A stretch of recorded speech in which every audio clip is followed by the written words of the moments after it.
तो यहाँ पर भी छोटा बड़ा है। रामायण कैसे छोटे, ये कैसे बड़े। लघु ने उनका ऐसे नहीं होनी चाहिए। सबको हम बराबर सम्मान दे रहे हैं, बराबर होना चाहिए। बड़ा कैसे हो गया।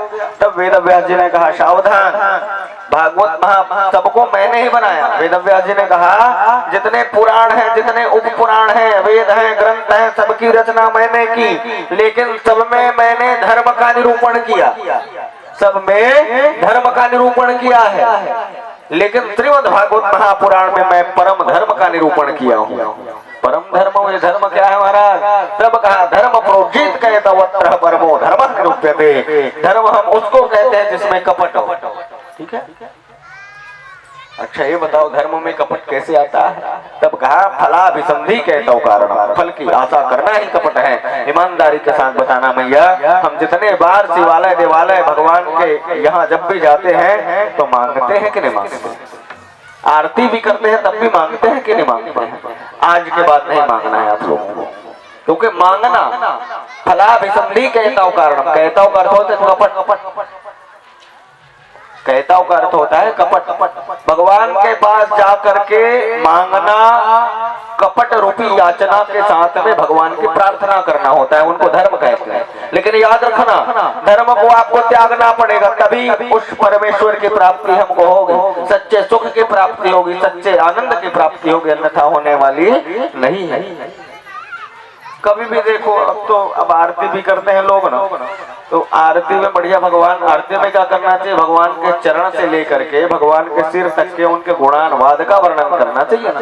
लेकिन उसमें भी हम लोग क्या करते हैं, जो ध्यावे फल पावे, जितने बार जाओ उतने बार मांगो।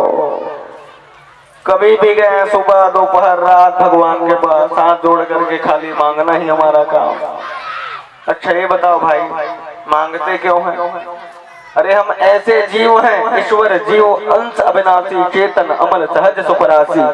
हम भगवान नारायण के अंश हैं। हम अपने आप को भले ही मान लिए हैं कि हम रमेश के बेटे हैं, सुरेश के बेटे, गणेश के बेटे, महेश के बेटे, लेकिन वास्तव में हमारा बाप यदि कोई है तो हमारे कृष्ण जी हमारे बाप हैं। अब एक जन्म के नहीं, जन्मांतर युग युगांतर कल्प कल्पांतर के हमारे पिता यदि कोई हैं तो हमारे कन्हैया हमारे बाप हैं। और ये बताओ जब कन्हैया हमारे बाप हैं और हम उनके पुत्र हुए, तो पुत्र का पिता की संपत्ति में अधिकार होता है कि नहीं होता है। थोड़ा बहुत अधिकार नहीं होता है, आधी आधा का अधिकार होता है भाई। इसलिए मांगो मत, वो अपना आधा देने के लिए आपको तैयार है, लेकिन हम मांग ही लेते हैं। इसलिए श्रीमद् भागवत महापुराण में लिखा है धर्म प्रोजित कहता वत्र परमो धर्म निरूप्यते।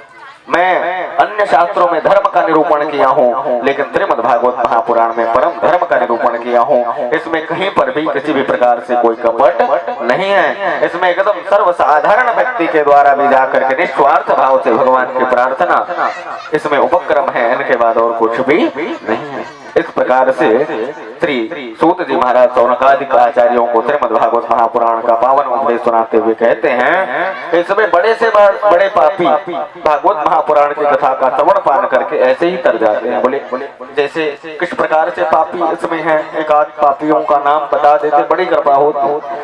तब श्री सूत जी महाराज ने कहा एक समय की बात है, एक आत्मदेव नामक ब्राह्मण रहते थे।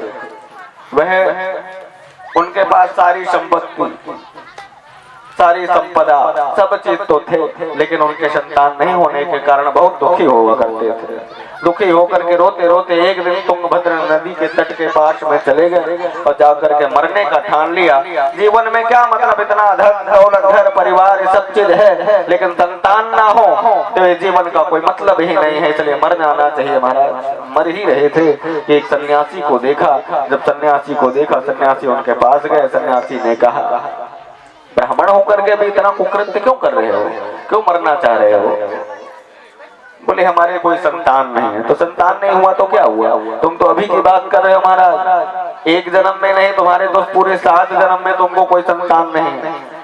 तब आत्मदेव ब्राह्मण ने कहा महाराज हमको तो एक ही जन्म का चिंता था, आप आए, हम सोच रहे थे कि आप हमारी चिंता को दूर कर देंगे, लेकिन आप तो एक जन्म के साथ साथ में पूरे 7 जन्म की चिंता को दे दिए।